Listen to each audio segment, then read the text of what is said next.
This is the Rolex Submariner, aka the Hulk. Actually, that's not quite true because this is a replica Rolex, also known as a counterfeit, fake, knockoff. So is it legal to own a fake Rolex? And why are people buying these instead of the real deal? First of all, I'm not a lawyer. I'm not giving you any kind of legal advice, and I do not condone the purchase of counterfeit goods. Now, make no mistake about it, according to the US Customs and Border Protection Office, it is illegal to purchase counterfeit goods. But generally, if you're buying a single item for your own personal use without the intent to resell, generally you're going to be okay. Again, not legal advice. Now, why would someone buy a replica Rolex? The first reason, of course, is the price. You're not going to be spending $25,000 to $50,000 on a Rolex. You get the look of luxury without the price of luxury. Unless there's a watch expert rolling around that can spot a fake, why not have a replica watch? These replica watches are getting better and better. In fact, there's new grades of counterfeits, from low grade, medium grade, to even super high quality grade, where it's almost indistinguishable from the actual real deal. There are a few ways to distinguish a replica from a real Rolex. The magnification here is generally stronger on a replica. The oyster pearl here is not quite as shiny. The dial itself is just a bit smaller. And man, this thing is much, much lighter.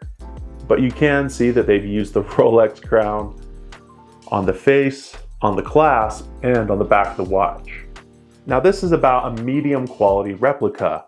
A high quality replica would be between $200 or $300, a far cry from the tens of thousands of dollars for the real McCoy. Now, why are people buying replica Rolexes more and more every year? Well, that's because of Rolex.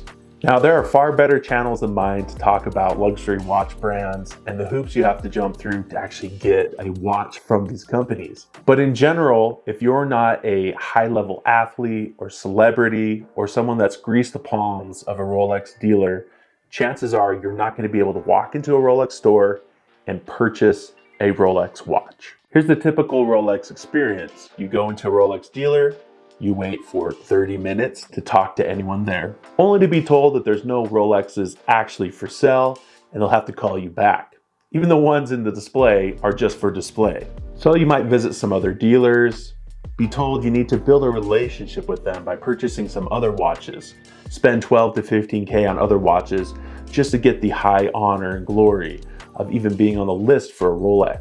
You don't want to go on eBay because you don't know what's real or not and what's beat up or not. And you don't want to wait years to get your watch, overpriced, overhyped. So while you wait on your wait list or decide to bypass Rolex altogether, you get yourself a replica watch. This is what buyers are turning to, and it's a big old FU to Rolex.